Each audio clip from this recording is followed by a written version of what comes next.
இந்த மாதிரி பயங்கரமான செட்டப்ல உட்காந்து பீட்சா சாப்பிட்டுட்டு இந்த மாதிரி பிளசண்டான பிளேஸை விட்டு கிளம்பவே மனசு இல்லாம அழுதுட்டேன்.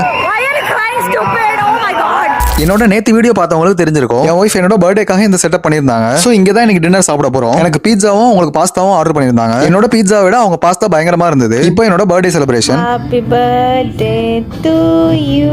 அப்படியே கேக் கட்டிங் கேக் கூட்டிங்லாம் முடிச்சிட்டு இந்த தடவை அவங்களே எழுதி கிரீட்டிங் கார்டு பிரசன்ட் பண்ணிருந்தாங்க. படிக்கவே செமையா இருந்தது. ஆக்சுவலா இன்னைக்கு தாங்க நம்மளோட வாழ்க்கை வரலாறுல டே 2. ஆக்சுவலா இதான் நம்மளோட பர்த்டே காஸ்டியூம். எப்படி இருக்குன்னு மறக்காம கமெண்ட்ல சொல்லிடுங்க. அப்புறம் ஒரு क्वेश्चन என் ஒய்ஃப் கிட்ட கேட்டேன். ஆமா எங்க சாப்பிடுறோம் இங்க சாப்பிடுறோம் அப்படின்னு சொல்லிட்டு இவங்களோட 24 ஹவர்ஸ் பக்கி சர்வீஸ்ல ஏத்தி என்ன இங்க கூட்டிட்டு வந்தாங்க. இவங்களோட அந்த செட்டப்பும் வியூவும் செமையா இருந்தது. சோ கொஞ்சம் கூட டைம் வேஸ்ட் பண்ணாம டேபிள புக் பண்றதுக்கான ஐட்டத்தை எடுக்க வந்துட்டோம். ஆமாங்க, ஒரு ஸ்கிராம்பிள் எக் எடுத்து டேபிள புக் பண்ணிட்டு மத்த மெயினான ஐட்டத்தெல்லாம் எடுக்க கிளம்பிட்டோம். மொபைல் ஒரு ஓரமா செட் பண்ணிட்டு என்னோட பிளேட்டை ஃபில் பண்ண ஆரம்பிச்சேன். எனக்கு ரொம்ப பிடிச்ச பிரெஞ்ச் டோஸ்ட், அப்புறம் கொஞ்சம் வெஜ்ஜீஸ், அப்புறம் 1 பீஸ் பரோட்டா, அப்புறம் அதுக்கு மேல சால்னா, இத மட்டும் ஃபர்ஸ்ட் ரவுண்டுக்கு ஃபில் பண்ணிட்டு வந்துட்டோம். ஆக்சுவலா ஃபர்ஸ்ட் செட் வெறும் வார்ம் அப் தான். செகண்ட் செட்ல தான் பிரேக்ஃபாஸ்ட்க்கே ஃபுல் மீல் சாப்பிடுவோம். எனக்கு ஏன் பிரெட் புட்டிங் மேல இவ்வளவு ஒரு பைத்தியம் தெரியல. அதையும் எடுத்து பிளேட்ல வச்சுட்டு அப்புறம் ஃபிளேவர்ட் யோகர்ட்ஸையும் எடுத்து ஃபில் பண்ண ஆரம்பிச்சோம். நான் எப்போதும் இந்த மாதிரி இடத்துக்கு போனா முடிஞ்ச அளவு கொஞ்சம் நீட்டா சாப்பிட ட்ரை பண்ணுவேன். ஆனா குவான்டிட்டி தான் கொஞ்சம் எக்ஸஸா போயிடும். நான் ஏன் சொல்றேன்னு இப்ப பார்த்தாலே உங்களுக்கு தெரியும். மேக்ஸிமம் டேபிளையே அப்படியே ஃபில் பண்ணிட்டோம். அதுக்கு மேல ஒரு வாரத்தை கூட பேசல, ஏன்னா நிறுத்தாம சாப்பிட்டு இருந்தோம். ஃபைனலா டிசர்ட்டுக்கு ஒரு கேக் சாப்பிட்டுட்டு சீரியல்ஸையும் ஒரு கப் அடிச்சு நாக் அவுட் பண்ணிட்டு அப்படியே கொஞ்ச நேரம் பர்த்டே விஷஸ்லாம் கலெக்ட் பண்ணிட்டு ஃபைனலா ஃப்ரூட்டும் காஃபியும் சாப்பிட்டு முடிச்சிட்டோம். சாப்பாடு எப்படி இருந்ததுன்னா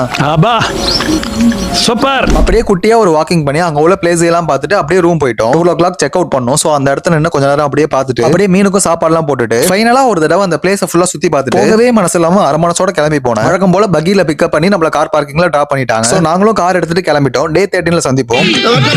அடுத்த பஞ்சாயத்துல மீட் பண்ணுவோம்.